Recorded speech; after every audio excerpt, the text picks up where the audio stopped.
don't worry. I guess I can't do full screen, though. What?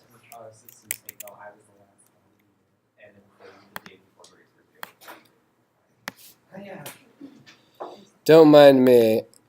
Every day I become an older, less able to navigate my computer person. I just realized my opinion. I prefer Octave.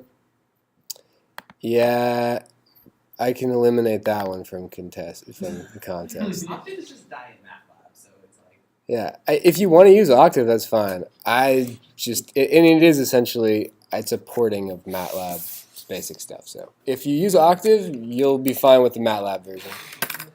Okay. So this is in a Jupyter notebook. You can write MATLAB code in a Jupyter notebook if you have MATLAB installed on that machine. I don't recommend you try to do it, though. It took me way too damn long to get it working. But it works now, so I can write the code in line with the lecture notes so that you guys can just copy and paste the code into a MATLAB notebook or a MATLAB M file script and then execute it, and it should work just fine. Oh, I write it right now. Yeah, you could go live. I am live. Go live. So the first thing I always do is clear the kernel and close all of the windows because I think it's nice to start with a clean slate. So let's talk about estimation and sample statistics. The mean and variance definition. Whoa. Oh. Not above. I'm going to just say below. I moved stuff around a little bit. Apply to a random variable for which we have a theoretical, above. Gosh, sometimes I just don't even know, like previous me knows me better than I thought. So the mean and variance definitions below that we haven't yet got to. Wait. I wanted to put above, and I put below again. This is why I can't do two things at once. Is that clear? If one thing is clear from this lecture, you should know I can't do two things at once. Okay. So the mean and variance definitions above, so in the previous lectures, apply only to a random variable for which we have a theoretical probability distribution. Okay? So we had to have like the Gaussian or the Bernoulli distribution, the PDF or PMF, in order to compute it, right? The definitions depended on it, so there was no way we could compute it otherwise. Typically, it is not until after having performed many measurements of a random variable that we can assign a good distribution model. Until then, measurements can help us estimate aspects of the data. We usually start by estimating basic parameters called statistics, such as mean and variance, before estimating a probability distribution. So, like, we measure stuff. We don't know if it's a Gaussian distribution. We don't know what kind of distribution it is. We're just measuring it and we're seeing what it looks like. So before we start to estimate anything like what the probability distribution is, we first got to estimate, like, what's the mean? There's like a good starting point. Like, what's the mean? Okay, and then also variance, standard deviation will do as well. There are two key aspects to randomness in the measurement of a random variable. First, of course, there is the underlying randomness with its probability distribution, mean, standard deviation, etc. So these are things that we call them population statistics, and they're just based on, for instance, we have that quintessential example of noise coming from the resistor, right? That's Gaussian noise coming from the resistor with a certain probability distribution. The resistor, the fundamental physical processes actually generate that random distribution, right? So the actual physical process has it. There's also variation in our statistics of our sample statistics that arise not from that underlying process, but from the fact that we haven't measured enough made enough measurements yet to have a good estimate of that parameter. So we would say second, there is the statistical variability. It's due to the fact that we are estimating the random variable statistics. Call it sample statistics for some sample. So statistical variability decreases with greater sample size and number of samples. Okay? Whereas the underlying randomness of the random variable does not decrease. Instead, our estimates of its probability distribution and statistics improve. So there are two aspects to the variability in a, you can think of it as just like a signal, a measurement signal that we have of data points, right? There are two aspects to the variability in it. One aspect should go away eventually, which is the so-called statistical variability. So if we only have like 3 data points that are trying to estimate, say, like the mass of something, we have 3 measurements of the mass. Well, we are probably going to have some variability in that data, right? Like maybe the 3 points are distributed like 1, 2, 3, like this, and there's a mean to them, and we can compute the standard deviation, sample standard deviation. But we expect if we took more and more and more points, we would be getting closer and closer to estimating what that value is, right? So the variance from the sample statistics should decrease for us. So we'll talk more about that in a little bit. But sort of wanted to sort of discriminate between these two different aspects of variability in our problem. One of them is variability of the actual value that we're getting, and the other one is the variability in the underlying physical process. The other one is the variability that comes just from the statistical process we're using. And one of the statistical process one gets better if we get a lot of samples, but the underlying physical process we can't make better because it just is that way, right? Like there's noise in a resistor, period. We can't take, if we even don't matter how many samples we take, there's always still going to be noise in it. And we're never going to eliminate that noise by taking more samples. Just 2 aspects. Okay, so I hope that it becomes more clear. We're going to do an example at the end of this. Okay, so this section is sample mean, variance, and standard deviation. The arithmetic mean, or sample mean, of a measurand with sample size n, represented by random variable x, is defined as, we use this overline, this bar, x bar equals 1 over n times the sum of all the values. So like the mean that we've always known and loved, right? You compute the mean of a sample by saying, okay, we have n values that are all supposed to be estimating what this random variable is. You sum them all up and divide it by n, and you've got an estimate of its mean.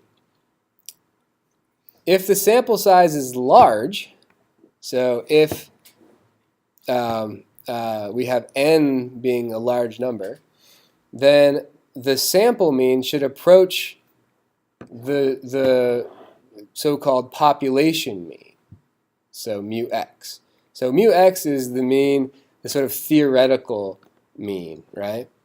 So if we take more and more samples, in theory, we should approach this theoretical mean. Our estimate, so x bar here is our estimate, or sample mean, it's our estimate of the true mean. We won't go into the philosophy of that being true or not. So the population mean is another term for the mean mu x, so which is equal to the limit as n goes to infinity. So if we had an infinite number of measurements, so if we had the entire population, we would know what the true mean is. Okay? All right. recall that the definition of the mean is the expected values. The typography, I don't know, it doesn't like this E. It's because it's a macro that I have. It'll look better when it gets incorporated into the PDF, but it looks crappy right now. But anyways, remember the E, expectation. It's the expectation of X, so that's our definition. But we can compute it. We can compute an estimate of it using this sample mean formula. Okay. So now we've got our first estimate, right? So we're trying to estimate aspects of the actual random variable from data points, right? From measurements of it. So we're taking these measurements in and we're saying, let's try to estimate aspects of it. Ideally, we could estimate the full probability density function for a continuous random variable. But in the meantime, we're going to be like, let's see if we can compute like the mean, like some basic statistics of it first. So we'll estimate the mean. So that was our estimate of the mean. Now let's talk about an estimate of the variance or the standard deviation. So the sample variance of a measurand represented by random variable x is defined as sx squared equals, so it's the sum of the deviations squared, right? So you take the deviation from the mean. Notice that x bar shows up in this definition, so if you need to compute this, you have to compute x bar first. You got to compute the sample mean. So you take the value of x, you subtract out the mean first, and then you square that. So the deviation, the reason we square it, the main reason is that we're getting rid of the effect of it being on one side or the other of it, right? Because we're going to sum them together. It's just like if you sampled a cosine function or a sine function and you sum up all the values, well, it's going to go to 0, right? Because you got as many positive as negative. We don't want that. We want to know how much it deviates from some central point, sort of like on average. So we want to know how far it deviates. Doesn't matter if it deviates in a positive way or a negative way. We want to add that contribution. So we compute its difference from the mean, and then we square that difference from the mean. We sum all those up.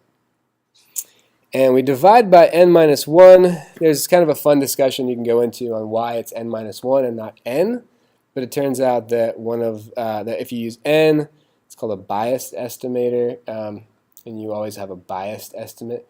It doesn't really matter as n gets large, but when you have really small n, it's a little bit better to use n minus 1 to estimate what the actual sample variance is, or to estimate what the real variance is, or the true variance, or population variance, via the sample variance. So if the sample size is large, the sample variance approaches the population variance.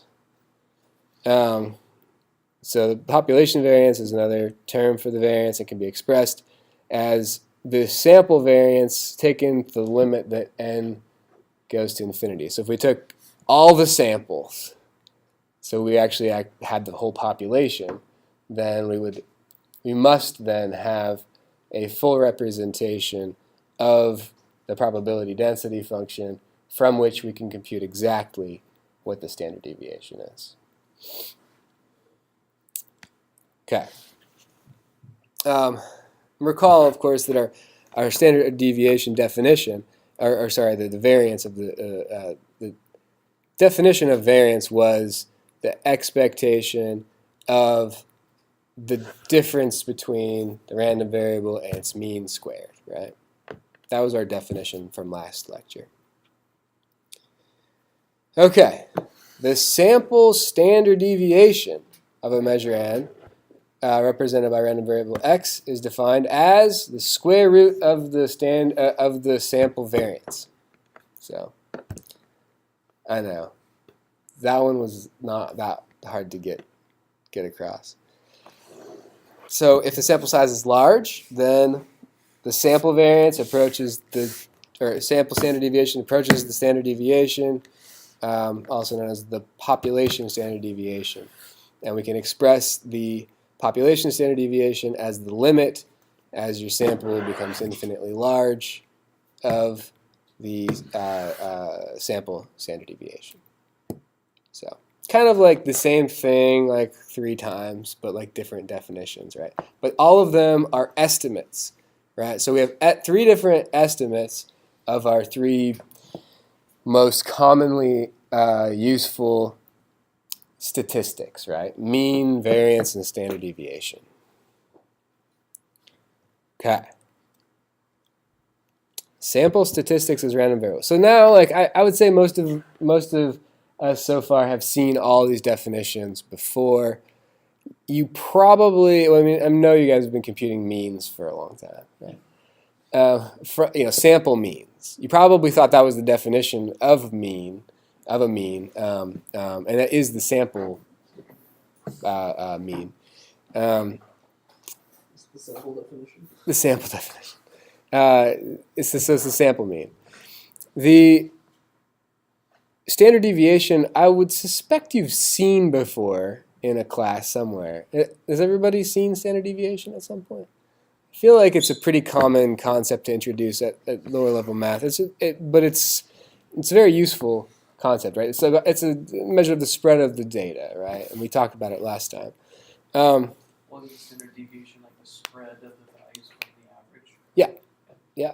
I mean, so you can see. It's shown by the X bar term. Yeah, so the average is X bar, so we're saying it's the difference between each point.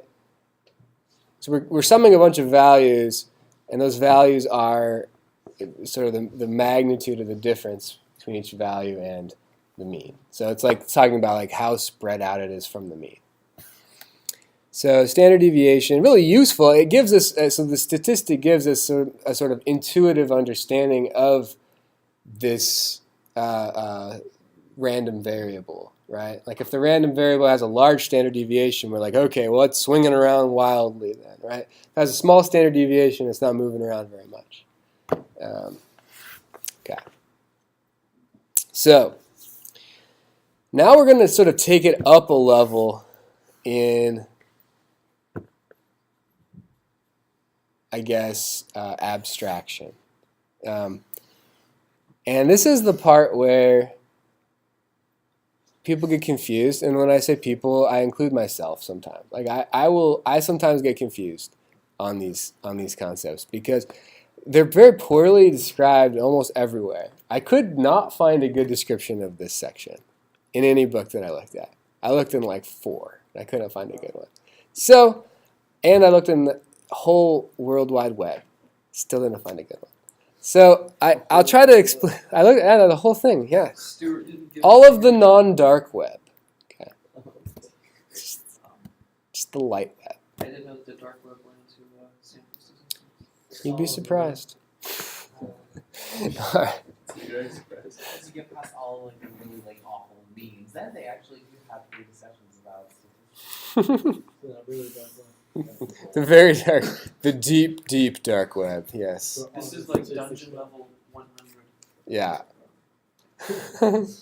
You have to get into the right IRC chat room to even get the link to these. Yeah. So. And you have to do some kind of weird seance to get it. Okay, so let's try to introduce it. And I think that an intuitive understanding is the most important aspect of this. So there's an ambiguity. First off, this is a little thing we need to get out of the way. There's an ambiguity in our usage of the term sample. Okay, it can mean just one measurement, or it can mean a collection of measurements gathered together.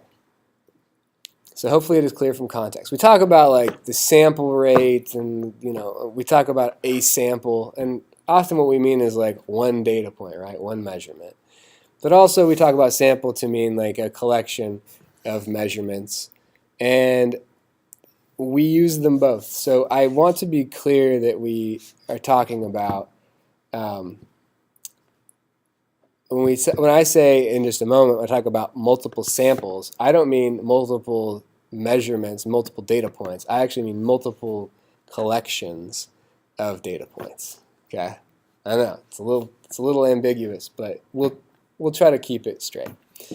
So in the latter sense, in the sense of a collection of data points, we often collect multiple samples, each of which has its own sample mean and sample standard deviation. Okay, so I put the subscript I there to remind us that this is sort of one sample's mean. So one collection of measurements has a mean xi, and then another set, so x1s might be one set with a mean. X2 might be another set with a mean of its own. Okay.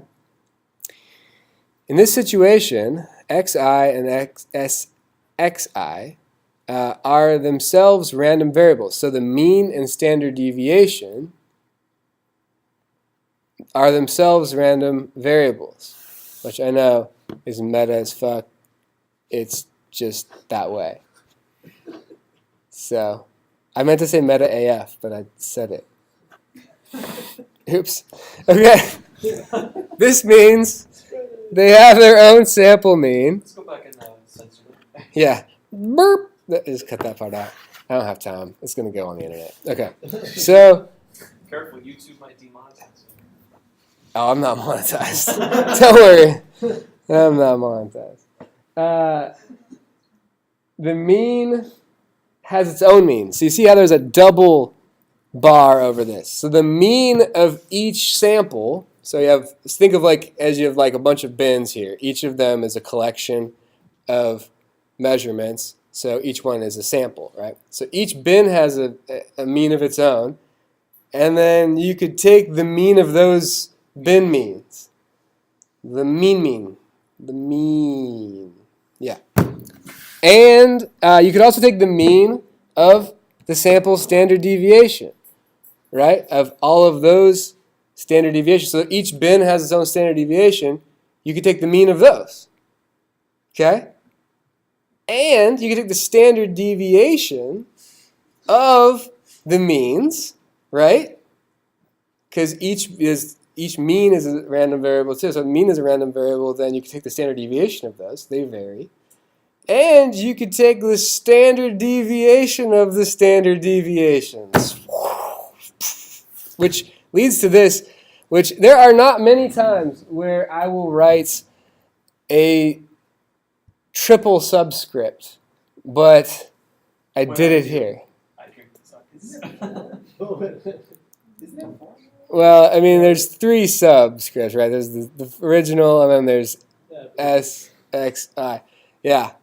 I don't always do that, but when I do, It almost looks like it's like a despairing subscript. It's just like, just kind of like dropping off. yeah, it's the whole point of this is that you could potentially go infinite if you wanted to. Yeah, you could. You could do more.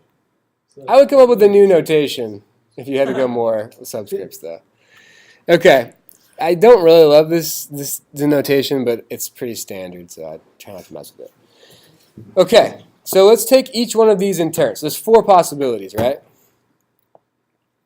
So the first one is the mean of the means. And I'm going to try to like interpret each one. See what that, what does that mean? You're so mean. Okay. What does the mean of means mean? Even. So. I mean, if it's really small, then that means that they're not that The sample size is different. I think it just means some mathematician We're going to see. So, I mean, it seems like this might be like some esoteric, like we're never going to use this. But in a moment, we're going to do an example where we won't find the mean of the means, but we'll find the standard deviation of the means. It's actually a useful thing. So, but let's figure it out. So the mean of the means is equivalent to a mean with a larger sample size, right? It's like we put all the bins together in one thing and took the mean of that. It's equivalent mathematically. It's therefore our best estimate of the mean of the underlying random process. So it's our best estimate of, if we're trying to measure the mean value the actual mean value of our random variable, it's our best estimate. So the mean of the means. Okay. But I think that's pretty intuitive. We all would have probably found our way there anyways if we took like, if we showed up and we were measuring what the like, I don't know, let's say we were measuring like the oh god, I gotta think of a good like one parameter thing. If you're doing the height of people in this class versus the height of people in Dr. Einstein's class, and we measure the height of the people in this class, and that's a mean, and the height of the mean of the height of his class, if we just put them all in one room and did the mean of that room together, it would be the same as the mean of the mean. So you're saying like the mean of Yes. in instrumentation. Oh, like You could do it in breaks of one Yes. class, one class. completing now. Or just do it Yeah, this is correct. He's done. It's good. My God. He's on his line. I mean, if we assume that there's uniformity and there's no bias in it, then yeah. All the short people. So, I thought you were talking about yeah. foreign students with this class. Oh, no, I'm just. Okay, so that was the mean of the means. The mean of standard deviations, okay, so we put the bar over the standard deviation, is our best estimate of the standard deviation of the underlying process, okay? So you have a standard deviation that came from 1. So for instance, if you wanted to know what the standard deviation of human heights is, okay, so that was your thing. I think it's Aaron's thing. I'm not sure whose thing it is. Aaron's really into the heights of, people in classrooms. So if that's what you want to know, what the standard deviation is of people's heights, You could break that up by country or whatever. you could, but let's just say you're like, well, maybe we have a good sample just on campus, which, I mean, we do tout our diversity. I think we're the most diverse campus in Washington or something like that. West. Something like that. Small Yeah. sample size, that's probably one foreign kid. It's do the whole thing. Washington's so white. I don't know if you, yeah, it's so white. Anyways, maybe of like private schools, I'm not sure what it is. Private schools, that was like Yeah. Egypt's far. That's probably true. Anyways, I'm going to ignore that whole thing, but I'm going to say that, say we have a good sample here for, height of people. If you wanted to figure out what the standard deviation is in the underlying process of just people, surely there is some, right? There's some distribution of heights for people.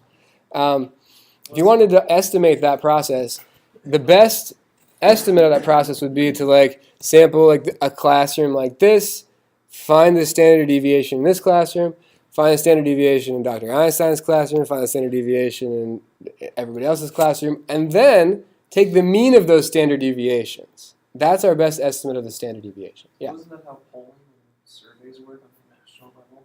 You can't interview 330 million people or whatever. Right. So you have to do like a sample of approximately 3,000 of different areas and then standard deviation of all.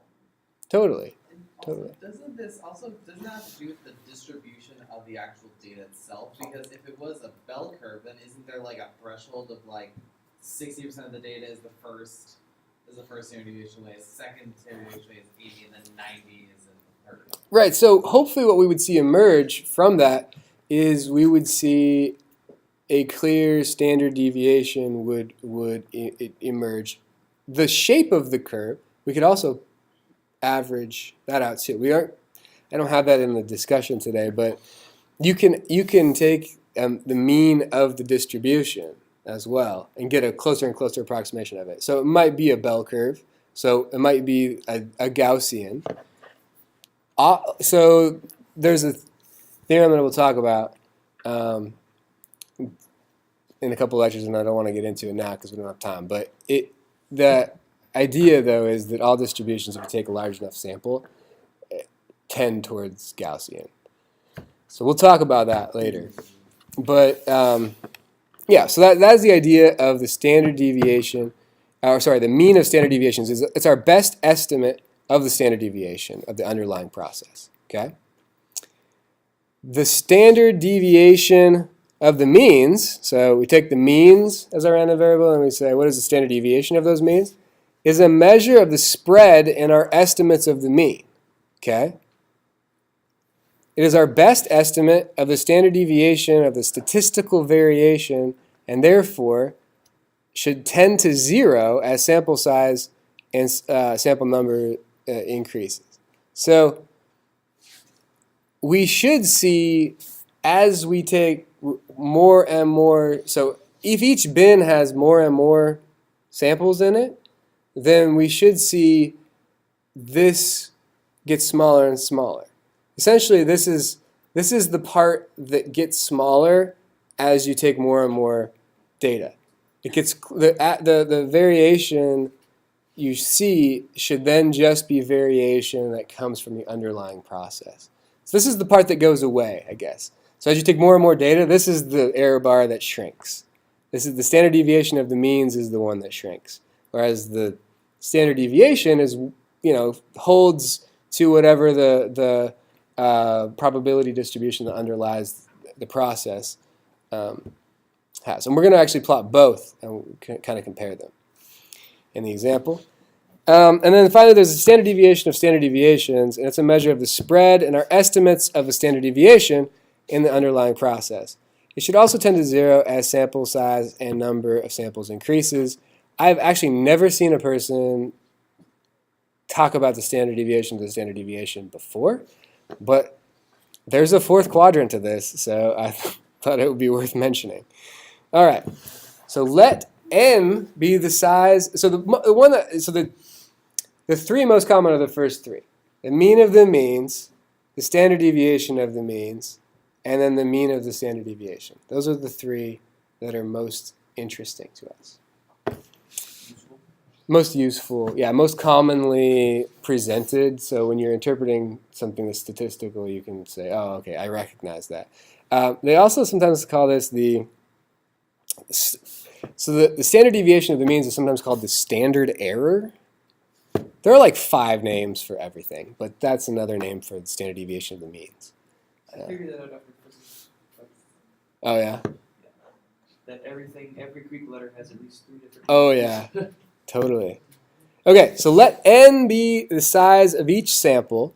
So the bins, we've got n in each bin, okay? It can be shown that the standard deviation of the means can be estimated from a single sample standard deviation. So you take one sample standard deviation and you divide it by the square root of n, and you get yourself an estimate of the standard deviation of the means. So they do this a lot, and people call this the standard error. This is the term that gets smaller and smaller as the error bars shrink as your estimate gets better and better. Yeah. So that was that. We got to move on now. So much interesting to talk about. Non-stationary signal statistics. The sample mean, variance, and standard deviation definitions above assume the random process is stationary. That is, its population mean does not vary with time. However, total bummer, a great many measurement signals have populations that do vary with time, i.e., they are non-stationary processes. Sometimes the non-stationarity, I think it is a coinage of myself, so thank you very much, arises from a drift in the DC value of a signal, or some other slowly changing variable. So like when you're measuring something, oftentimes over the course of minutes or hours, the value will drift, the DC value will drift. So it'll be like randomly going up and down a little bit, but then it like over time the DC value will change. Sometimes it's like temperature in the room, some uncontrolled parameter, uncontrolled variable is changing. But it's not just in those cases. So dynamic signals can also change in a recognizable and predictable manner, as when, say, the temperature of a room changes, when a window is open, or when a water level changes with the tide. And that might be precisely what we're trying to measure. So we can't just always be like, every variable we're trying to measure is stationary. That's like clearly not true. We talk about how all of our measurement systems are dynamic systems. Well, Yeah, they're going to change. That's like the whole point oftentimes. So typically we would like to minimize the effect of non-stationarity on the signal statistics. In certain cases, such as drift, the variation is a nuisance only. So we just want to get rid of it. Like we'll just zero it out through some systematic process. But other times it is the point of the measurement, right? Like if we want to know what speed we're going in the car, that's like literally the point is to be able to measure when the thing changes, right? That's what we care about. So, two common techniques are used, depending on the overall type of non-stationarity. If it is periodic, with some known or estimated period, the measurement data series can be folded or reshaped such that the ith measurement of each period corresponds to the ith measurement of all other periods. Okay? So what we're saying is maybe your signal goes up and then it comes back down. Well, if it goes up and it comes back down every time, then you could look at the measurement of each period sort of as separately, right? And you could think of measuring like the peak multiple times as you go through. If you keep measuring the peak, then you are taking multiple measurements of sort of the same quantity, right? In this case, somewhat counterintuitively, we can consider the ith measurement to correspond to a sample size of n, where n is the number of periods over which the measurement is made. So that's what we're going to do in our example. We're going to use this method of a periodic signal that has noise on it, and we're going to use this. So non-stationarity is something that like messes us up if we're not careful. So we have to be cautious with it. And I can see already that we're going to have to push the example to Monday. Or maybe this weekend I'll do it online. No. We'll see. We'll see. Yeah, that's right. That's what I mean. I'm not going to make you guys come. All right. Okay, so the idea, though, is we can like line up these points in time. I want to give you guys a word of caution on this. This is very common to do, but it is also risky. Because if you have a frequency of a signal so if your signal frequency is changing, like it's sinusoidal, say, and you choose a sample rate that doesn't keep your sample points aligned with that period. So if you pick one that's divisible by the length of time, then it works out great. But if your sample rate is not exactly divisible over the course of, if you're only going to measure 20 periods, probably not a big deal if it's not right on the money. But if you're going to measure 2,000 periods, it drifts off, and that introduces error into your estimates. Can be mitigated by doing like interpolation and just being cautious, but just be aware of that. So I'm going to construct in the example I construct, I construct it so that the period's right on the money, so it doesn't affect us. But in a real system, when you do your sample rate, you can't always change it arbitrarily. Sometimes you're stuck with the hardware constraints, so you can't always do that. So you might have to do some interpolation in your data processing. I'm going to just mention that here, say, consider that when you're actually doing this, but it adds so much complexity to the calculation. It's just like I want to say it's like a detail, right? But it adds a lot of complexity through the detail. So I'm not going to get into it, but I think you guys can deal with it if you're aware of it. Just be aware of it when you encounter it.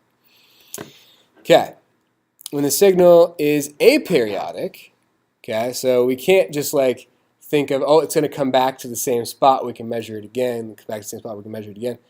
We can't do that. So we only really have like one chance to get it right for each value of the random variable. So what we do is we divide it up into small relative to the overall trend, small intervals over which statistics are computed separately. So since we're not going to do the example, I'm not going to rush it, but I'm instead going to talk about, I'll just illustrate this for a moment. So if you have a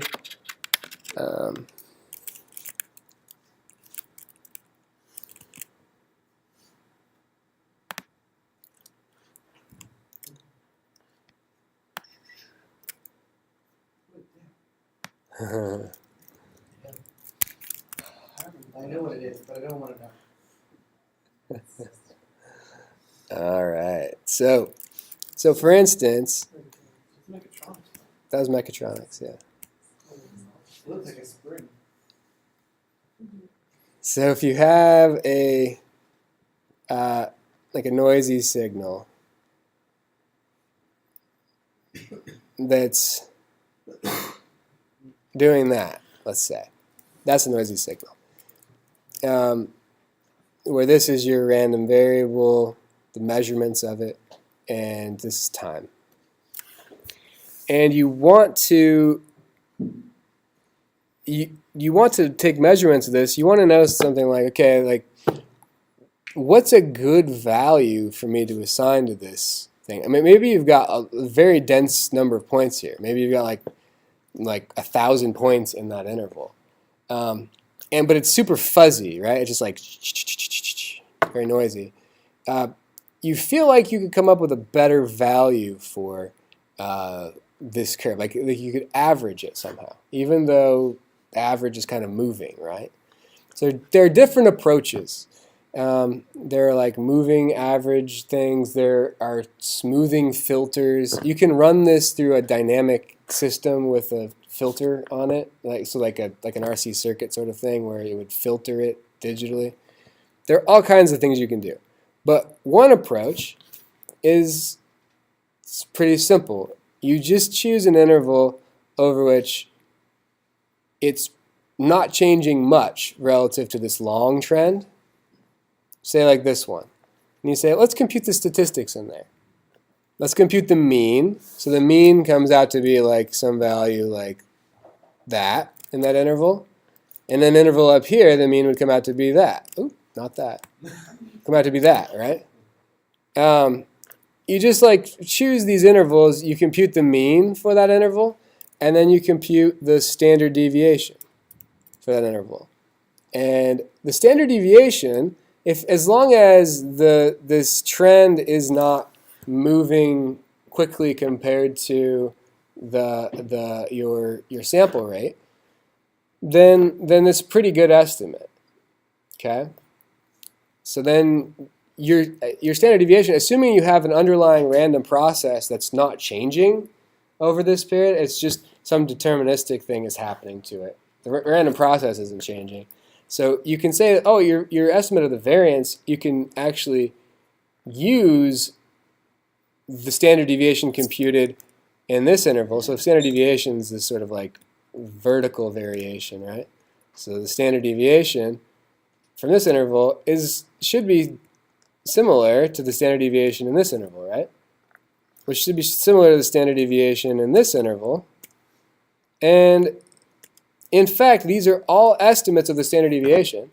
And to get your best estimate of the standard deviation, you would take the mean of all those standard deviations.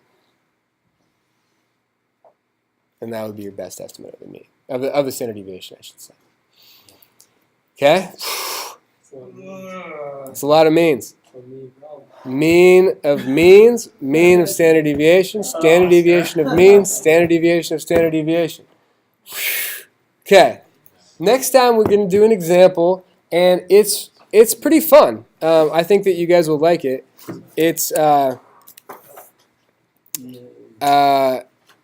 Gaussian noise on a non-stationary signal. So we're going to first off learn how to generate it, and then we're going to learn how to do means and standard deviations and error bars and all that. Yeah. Is there a way you could like reserve maybe the computer lab so that we can do it? Ooh, I like it. Is anybody in there during this hour? I know on Wednesday and Friday, Bornasol's senior design class is in there, but Monday should be. Let's do it. I should be able to. Yeah. Because that's a lot better than like watching you do MATLAB, and as much as I like it, like I don't think other people. Totally. Let's do that. Let's do that. Question. Yeah. Yeah. I was wondering if you could use some of the statistical analysis on, like, you were measuring something in a lab, maybe, and plotting stuff. Yeah. You can't now. Ron, you can do that. Yeah. That's impossible. You know, I've actually heard that occasionally when people do labs, they actually do statistical analyses of the data that they gather. Yeah. So some of this stuff might be applicable in people's futures. It's hard to say. It's hard to say. Sure. Now I see where you're